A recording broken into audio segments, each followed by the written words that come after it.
Hey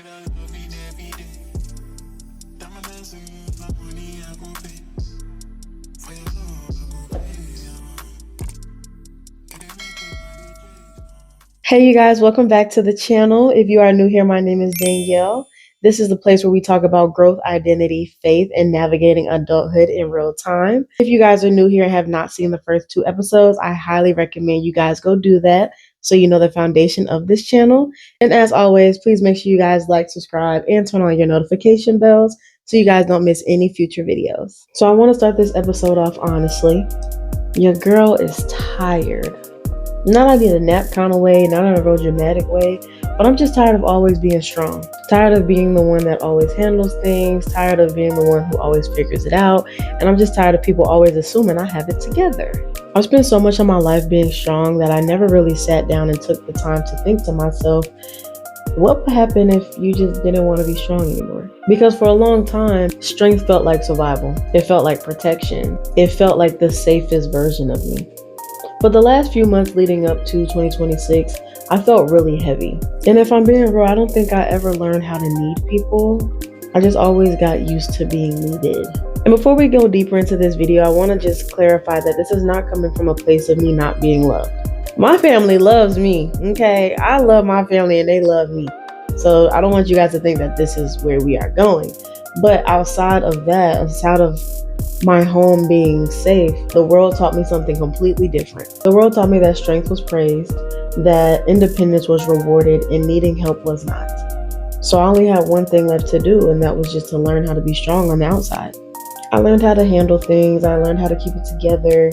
I learned not to need too much help from others. And over time, that version of myself became the default. Not because anybody told me to be that way, but because I learned that the things that I was doing to be strong worked. It kept me respected, it kept me included, it kept me moving forward. But it also taught me that softness was something that I had to earn. And for me, strength didn't just show up randomly, it became my identity. For those that do know me, I was a part of a track and field team for over 10 years, starting in high school and going through college. One thing that I learned was that strength wasn't just admired, it was rewarded. That's how your girl got scholarships, opportunities, doors open for me, all because I was physically strong. So of course I leaned into that. When something works, you don't question it. You just start building your life around it without even knowing that you're doing that. I trained my body to be powerful. I trained my mind to push through things. And I learned how to ignore discomfort and just keep going.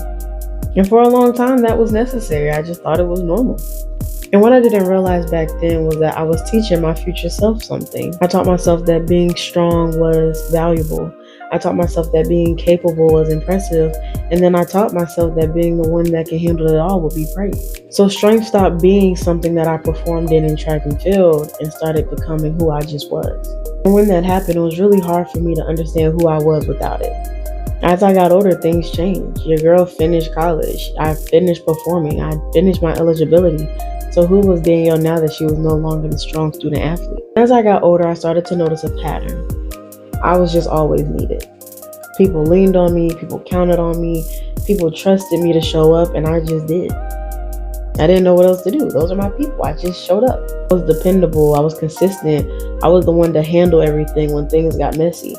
And somewhere along the way, through all the mess, through all the drama, I realized that being needed is not the same thing as being chosen. Ooh, I told myself I was not gonna cry making this. Okay. Eyes are too big. I wasn't always the first option.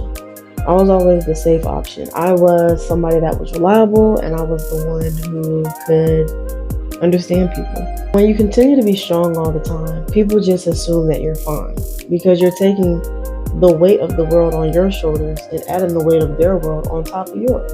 And of course, as you're going through it, you don't realize it. It doesn't all just hit you at once. And it shows up slowly. It shows up in friendships, relationships. It shows up in moments where you're giving more and receiving less. And for a long time, I told myself that that was fine because being needed still felt like purpose. But I'm not gonna lie to y'all, it really started to get lonely. I was never alone. I had a bunch of people around me, but I was lonely. And I'm not gonna lie to y'all, this showed up a lot in my romantic relationships. I've been in a relationship where a man shows up for me in real ways, where He's taking me out on dates and he's buying all the things and he's taking my trash out and opening my doors and buying me flowers very consistently. You know, all the things, just being a man. And for me being strong all the time in a space where I'm supposed to be safe, I felt very uncomfortable. Not because it was wrong or not because they were doing too much, but because I didn't know how to receive it without feeling like I owed them something back in return. I didn't know how to let somebody care for me without feeling guilty. So I started downplaying things. I act like I didn't need it. I just brushed it off my shoulder a little bit. I would stay capable, I would stay independent, and I would just stay strong. And looking back now, I know that I have pushed a few people away, whether that was romantic relationships or friendships. It wasn't because I didn't want love. It was just because I didn't know how to sit in my own softness. My first few relationships when I got to college really did something to you, girl. They made my guard go up. They made my heart heavy. So that made me learn how to protect myself before I learned how to be open. And once all that happened, softness doesn't feel natural anymore. It feels risky. So a good example of this from my own personal life is Valentine's Day, since it is coming up. A lot of times I said Valentine's Day wasn't necessary. It was just a holiday. Why should we celebrate Valentine's Day when you should love me every day? And I really believed myself when I said that. If I'm being really real with y'all, if y'all really want the truth, I love Valentine's Day. I love the effort. I love the intention. I love the flowers. I love the gestures. I love being shown that you love me out loud. I just love knowing that somebody thought about me on purpose. But when you've been in relationships where you had to shrink what you wanted, where you learn to accept less and call it maturity, you start convincing yourself that wanting more makes you needy. So instead of admitting I wanted those things, I just told myself I didn't care. And that lie followed me a lot longer than I thought it would. But at some point, being strong stopped feeling empowering and it started feeling exhausting. I couldn't keep being strong for everybody and myself. So I slowed down a bit. I stopped performing strength. I stopped pushing through everything. And I stopped pretending I was fine all the time. Because y'all do know it's okay to not be okay, right? And there was a moment where I was completely isolated. No friends, no relationships. Some of them ended pretty badly. Some of them just ended. And I had to really sit with myself. I cried a lot. I prayed a lot. I reflected a lot. And I started asking God questions that I was too scared to ask him before. And through that isolation, I just learned that strength was never a problem. I just never knew when to put it down. So this season I'm in now, here in 2026, it's not a weak season, it's not a save me season, but it's my soft girl season. I'm learning how to receive love without guilt. I'm learning how to take rest without having to over-explain myself. I'm learning how to let people show up for me without wondering what it will cost or what I owe them in return. So the softness isn't depleting from my strength, it's just balancing it.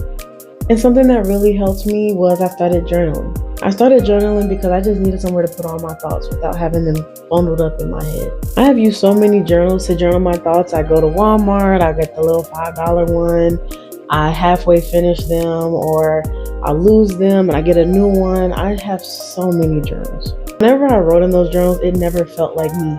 It never felt like it was doing enough for me. I wanted a space that felt intentional, a place to process my growth and reflect. So a lot of you guys have seen me take pictures with my own personal journal. You guys have seen me writing in my own personal journal. And if you have not and you're wondering what I'm talking about, I will show you right now. So this is your girl's journal. I went on Canva and made this. This is the BIG journal and it stands for Because I Grow. It's a personal space for clarity, confidence, and CEO energy. And then on the back, of course, I put a little note for everybody on there and I had to put my name because your girl is an author. But the BIG journal isn't here to tell you what to do. It's here to give you space to grow into you. Inside every page is blank, ready to hold your thoughts, your visions, your story. This journal is for those who refuse to play small, the ones bold enough to write loudly, dream freely, and create their own path. Danielle Albright, CEO and founder of BIG. Okay? So again, you guys, this is a blank notebook. We are working on a workbook right now. But if you guys are interested in getting your hands on one of these beautiful books of mine, I will start selling these soon, but more information to come. And if you needed to hear this today, please hear it clearly. You don't have to hold everything together anymore. You don't have to earn love by being strong. You are already more than enough. And as always, if this resonated with you, please be sure to like, comment, and subscribe to the channel. Make sure to turn on your post notifications so you guys can get all future updates for future videos. Make sure to follow me on my social media because that's where some of the conversation will be. And as always, I will see you all beautiful, beautiful people next week.